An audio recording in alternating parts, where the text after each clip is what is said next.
I bought a house without telling my parents, then found out they had plans for me, plans that involved my brother Jake and his whole family.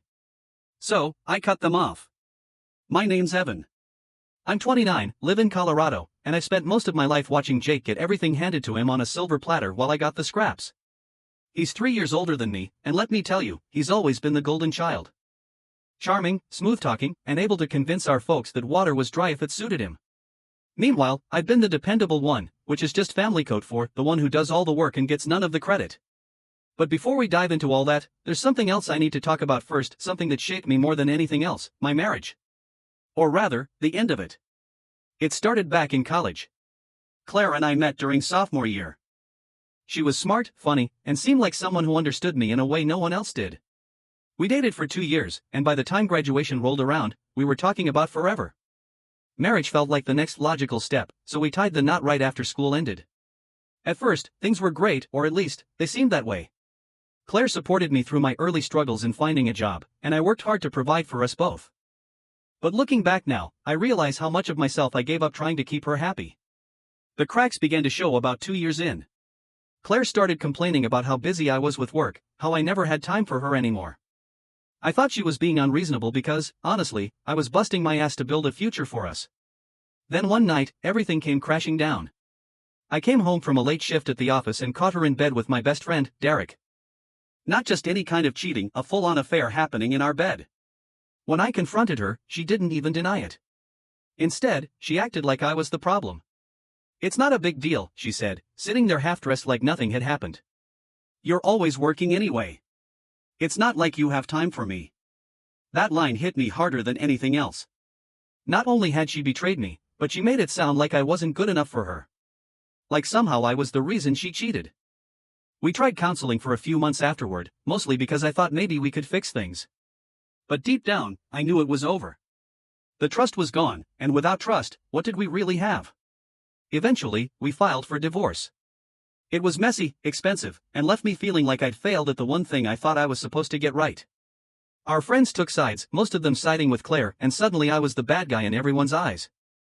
Even my own family couldn't resist weighing in. "Are you sure this is what you want?" Mom asked me once, shaking her head. She seemed so nice. Nice? She slept with my best friend. After the divorce, I threw myself into work and moved into a tiny studio apartment. For months, I avoided social gatherings, holidays, and anything that might remind me of what I'd lost. Every time someone brought up Claire or Derek, it felt like reopening an old wound. But eventually, I realized I couldn't let their betrayal define me. I started saving money, building a new routine, and focusing on creating a life that was truly mine. Little did I know, though, that the lessons I learned from that experience would come back to haunt me in ways I never expected. Growing up, the differences between Jake and me were painfully obvious. His birthday parties were these elaborate backyard blowouts with bounce houses, face painters, and catered barbecue. Mine? A homemade chocolate cake and pizza from Tony's down the street. Don't get me wrong, I love Tony's pizza, but when your brother's getting a 3-ring circus and you're stuck with leftover streamers from last year's party, you start to notice. Christmas was the worst. Jake would unwrap his brand new Xbox or mountain bike while I got practical gifts like school supplies, clothes from Target, or maybe a used book if I was lucky. When I complained, Mom would give me that look and say, "Evan, you're more mature than Jake. You understand that we can't spoil everyone." Spoil everyone? Spoiling Jake seemed to be their full-time job. Somehow, he never had to learn that lesson. The real wake-up call came when I was getting ready for college. I'd busted my butt through high school, juggling advanced placement classes and working part-time at Barnes & Noble to save money. I got accepted to Colorado State University and figured I'd stay home to save on dorm costs. Jake, on the other hand, went to his dream school, USC, and my parents covered everything: tuition, room, board, even his fraternity dues. Naturally, I assumed they'd help me too. Boy, was I wrong. When I brought up my plans, Mom didn't hesitate. "If you're staying here," she said matter-of-factly, "you'll need to contribute." Contribute turned out to mean $500 a month for rent and utilities, plus buying my own groceries. That might not sound like much until you're an 18-year-old freshman making $8.50 an hour shelving books and helping customers find the latest Stephen King novel. I tried arguing, reminding them how they'd paid for everything for Jake while he was pledging some fancy fraternity and hitting up beach parties. Mom just shrugged. "We gave Jake what he needed. You're different, Evan. You're independent. You'll figure it out." So, I did. I picked up extra shifts at the bookstore, sometimes working until midnight restocking shelves. Every morning, I'd walk past the campus Starbucks, watching other students grab their venti lattes and breakfast sandwiches while I nursed my thermos of homebrewed coffee and ate peanut butter and banana sandwiches I'd packed the night before. I bought all my textbooks used, sometimes 3 editions old, and spent hours in the library photocopying pages I needed. And every month, I handed over that $500 to my parents while Jake called home complaining about how the dining hall food wasn't organic enough. They actually sent him care packages filled with snacks and $100 gift cards to Whole Foods. I once found the receipt. Let me tell you, the inequality was suffocating. But I kept telling myself it would be worth it in the end. Spoiler alert, it wasn't. College was just the beginning. After graduation, I moved out as fast as I could, finding a cramped studio apartment in Denver and starting my career as a software developer. It wasn't glamorous, but it was mine. I worked long hours, lived on ramen and frozen dinners, and slowly started building something for myself. Jake, meanwhile, had graduated with a communications degree and immediately moved back home. He spent his days playing video games and talking about his entrepreneurial ventures while our parents continued to support him financially. When he finally got a job at a marketing firm, they threw him a celebration dinner at Ruth's Chris Steakhouse. When I got promoted to senior developer after 2 years of grinding, they took me to Applebee's and spent the entire meal talking about how proud they were of Jake for finding his passion. The pattern was so predictable, it was almost funny. Almost. When Jake started dating Brianna, our parents welcomed her with open arms. Brianna was sweet enough, but she'd never held a job for more than 6 months and seemed to think budgeting was a foreign concept. They got married in a ceremony that cost more than my first car, with our parents footing the bill for everything from the flowers to the open bar. After the wedding, Jake and Brianna moved into a house that our parents helped them buy, not a loan, a gift. They called it their investment in the family's future. When I asked if there might be similar investment opportunities for me, Dad laughed and said, "You're doing fine on your own, kiddo. You don't need our help." Soon enough, Jake and Brianna had kids. First came little Aiden, then Harper, and finally baby Chloe. Our parents transformed into the most devoted grandparents on the planet, buying toys, clothes, and offering to babysit whenever Jake and Brianna wanted a date night. They set up a college fund for each kid and started talking about family vacations to Disney World. I tried not to let it bother me. I really did. But every family gathering was a reminder of where I stood in the hierarchy. The kids would run around showing off their new toys while I sat in the corner watching my parents dote on them like they were the most precious things on earth. Jake and Brianna would complain about the challenges of parenthood, and Mom would immediately offer solutions: more babysitting, home-cooked meals, even help with their mortgage when times got tough. I started skipping family events. It was easier than pretending everything was fine. That's when I decided it was time to buy a house. I'd been saving for years, living below my means, and putting away every extra dollar. I had enough for a down payment, and I was tired of throwing money away on rent. But more than that, I wanted something that was truly mine, something no one could take away or make me feel guilty about. The thing is, I didn't tell my family. Not because it was a secret, but because I knew how they'd react. They'd immediately start making it about Jake and his growing family. "Oh, you'll need space for the kids when they visit." Or "Why are you wasting money on something small when you could buy a bigger place for everyone?" I figured I'd wait until the deal was done before dropping the news. That way, they couldn't interfere. Big mistake. Word got out somehow, probably through Linda, my coworker who can't keep anything to herself.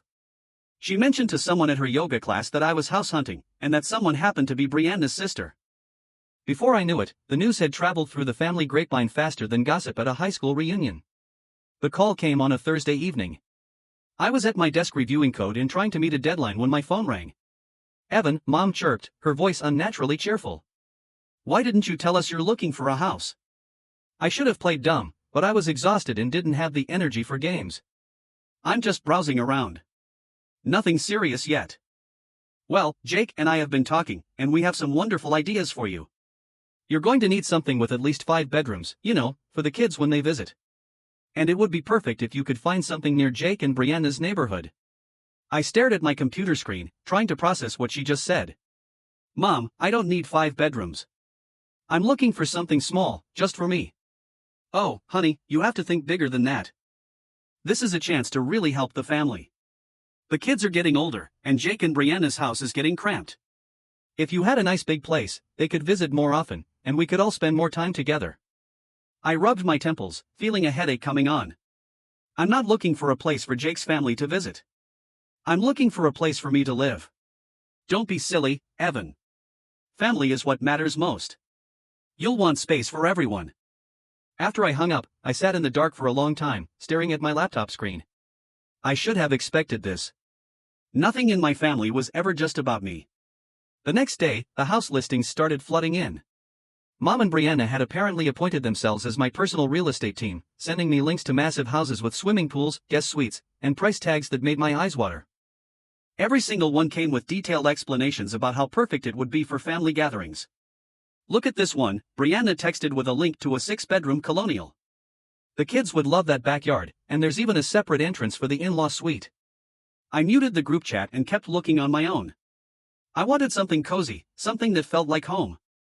I didn't need a compound for extended family visits that would probably never happen anyway. After weeks of searching, I found it, a beautiful 2-bedroom craftsman house in Lakewood, about 30 minutes from downtown Denver. It had a wraparound porch, original hardwood floors, and a kitchen that got perfect morning light. The backyard was just big enough for a vegetable garden, and there was a reading nook in the living room that looked like it had been designed specifically for lazy Sunday afternoons. I put in an offer that same day. When it was accepted, I felt a rush of pure joy. This was it. This was mine. I decided to wait until after the closing to tell my family. I wanted to enjoy the moment without their input or suggestions about how I should have chosen differently. That weekend, Mom called to invite me to Sunday dinner.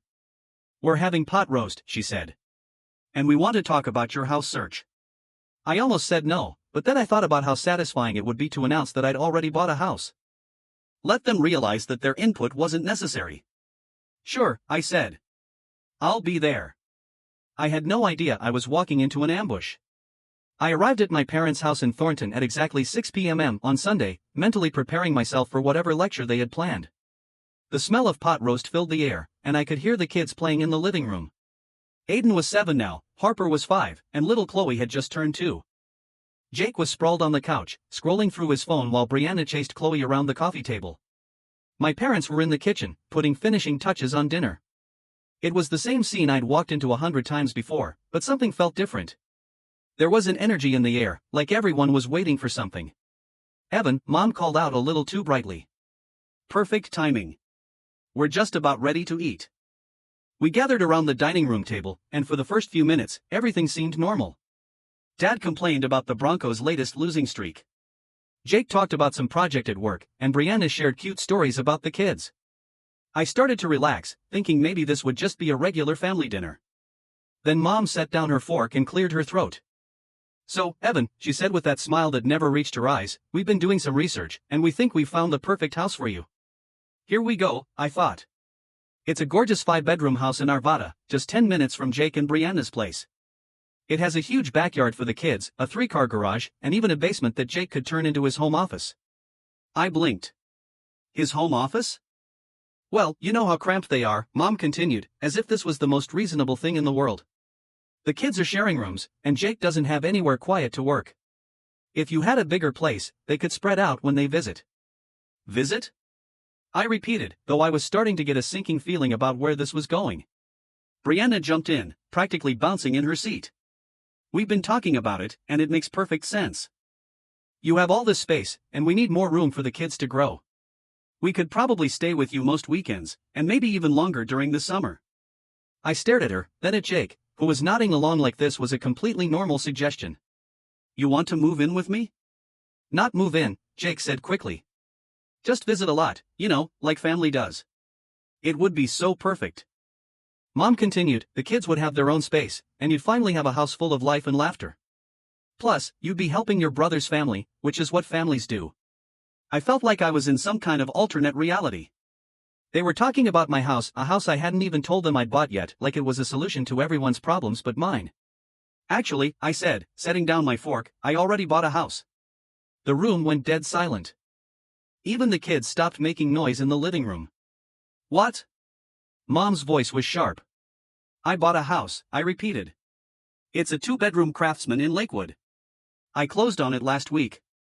For a moment, nobody spoke. Then Jake let out a laugh that didn't sound amused. A 2-bedroom? Evan, what were you thinking? Where are we supposed to stay when we visit? You're not, I said simply. It's my house. I bought it for me. Mom's face was turning red. Evan, how could you make such a major decision without consulting us? We've been working so hard to find you the perfect place. I didn't need your help, I said, trying to keep my voice steady. I knew what I wanted, and I bought it. But what about us? Brianna's voice was getting high and whiny. We really need this, Evan. Do you know how hard it is to live in that tiny house with 3 kids? Aiden and Harper have to share a room, and Chloe's crib is in our bedroom. It's not fair to the children. I took a deep breath. That's not my problem, Brianna. I worked hard to buy this house, and I'm not giving it up to solve your housing issues. That's when Dad decided to join the conversation. He slammed his hand on the table so hard that the water glasses jumped. You're being selfish, Evan. Family helps family. What's wrong with you? I stood up, my heart pounding. I'm not selfish. I'm finally standing up for myself. And if that makes me the bad guy in your eyes, so be it. The room erupted. Mom was yelling about how she raised me better than this. Brianna was crying about how unfair it was to the kids, and Jake was ranting about how I'd always been difficult. Dad just sat there shaking his head like I'd personally disappointed him. I grabbed my purse and headed for the door. You can't just walk away from your family like this. Mom shouted after me. I turned back one last time. Watch me. Then I got in my car and drove home to my beautiful, perfect 2-bedroom house. I thought that would be the end of it. I was wrong. The text started that same night. Brianna sent me a photo of the kids crowded together on their bunk beds with the caption, "Look how cramped they are. Do you really think this is fair?" I didn't respond. What was I supposed to say? That buying a house for myself had somehow magically caused their apartment to shrink? The next day, I woke up to 17 missed calls from Mom and a series of increasingly frantic voicemails. Evan, we need to talk about this. You're being unreasonable. Think about the children.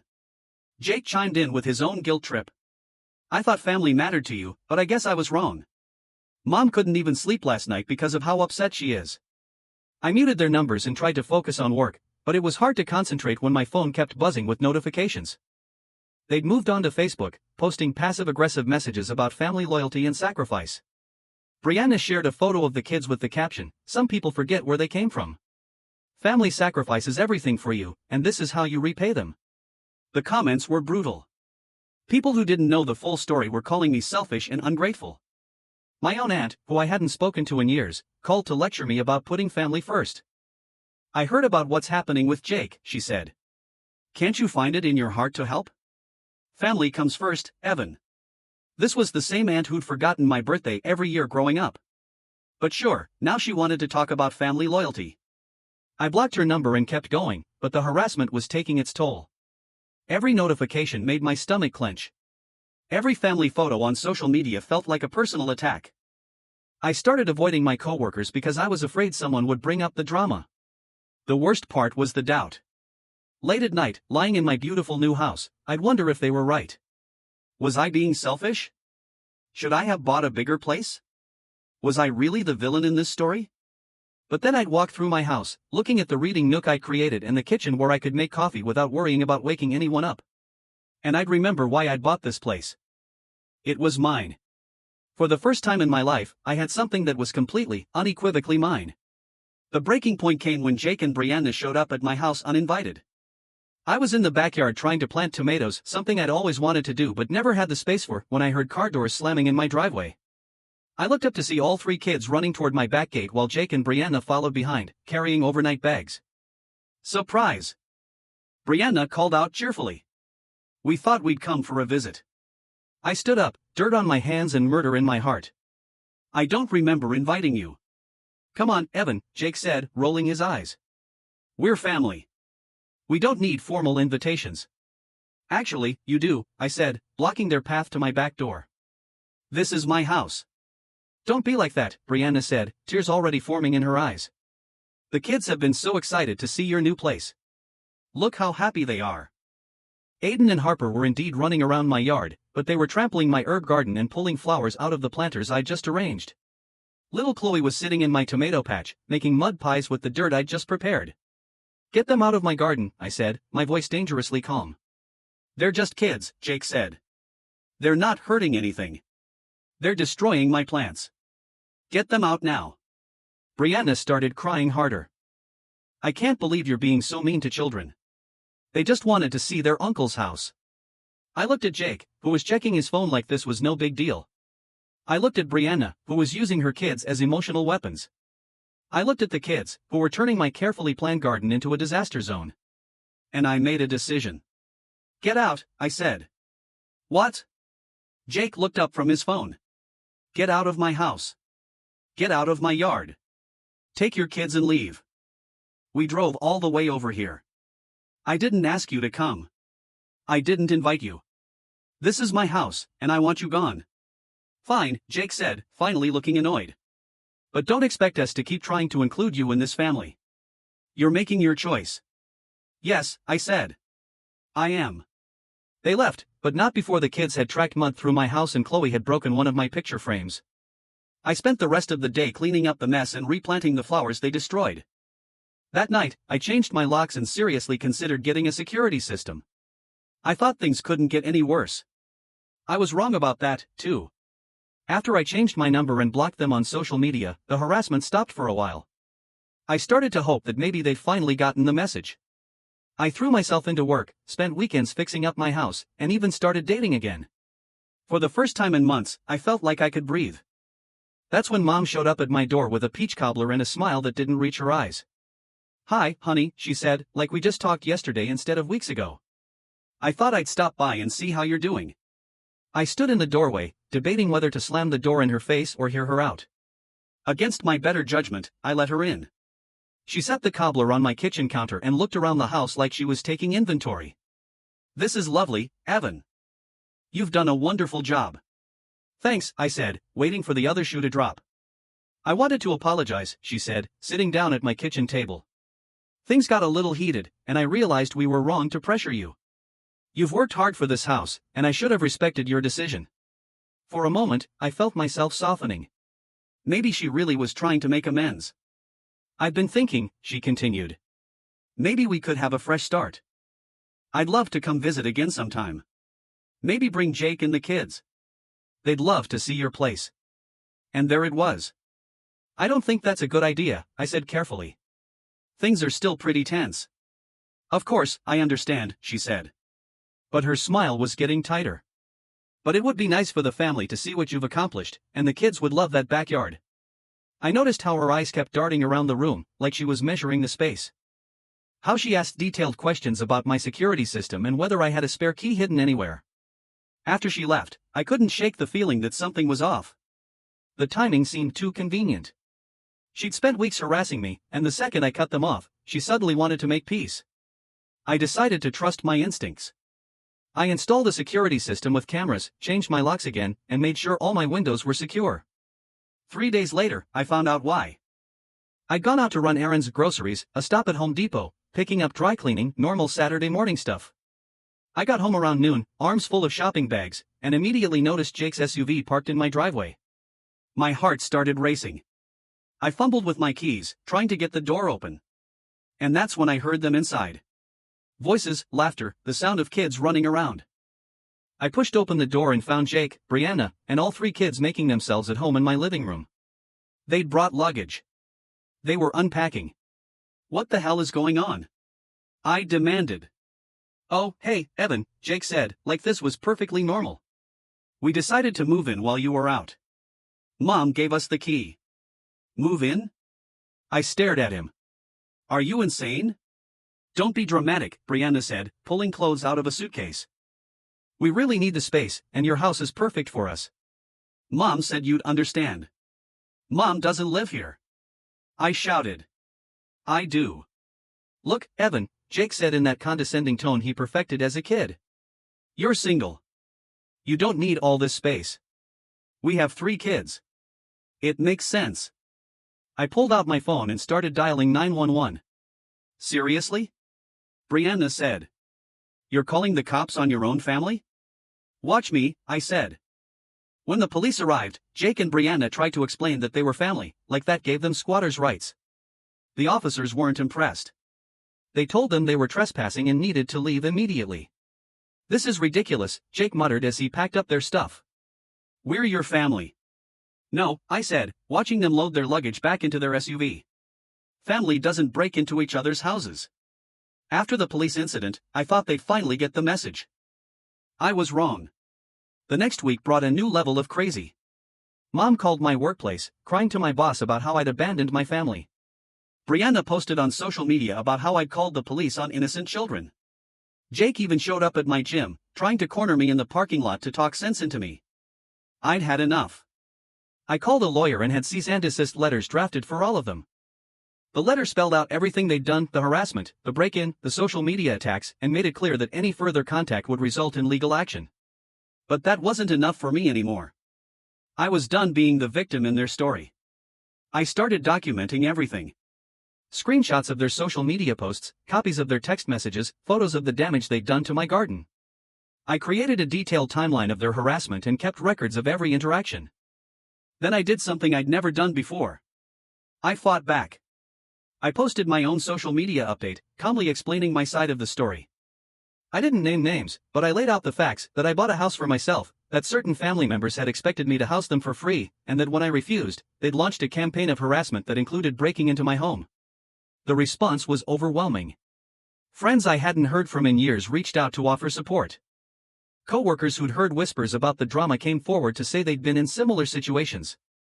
Even some of my extended family members, people who'd been getting a very different version of the story, apologized for judging me. But the best part was the silence from Jake, Brianna, and my parents. For the first time in months, they stopped texting, stopped calling, stopped showing up uninvited. I'd found my voice, and it was powerful. A few weeks later, I got a letter from a lawyer representing Jake and Brianna. They were threatening to sue me for alienation of affection and intentional infliction of emotional distress. I laughed so hard I nearly fell off my couch. My lawyer laughed too when I showed him the letter. "This is ridiculous," he said. "They don't have a case. If anything, you could sue them for harassment and trespassing." I considered it. I really did.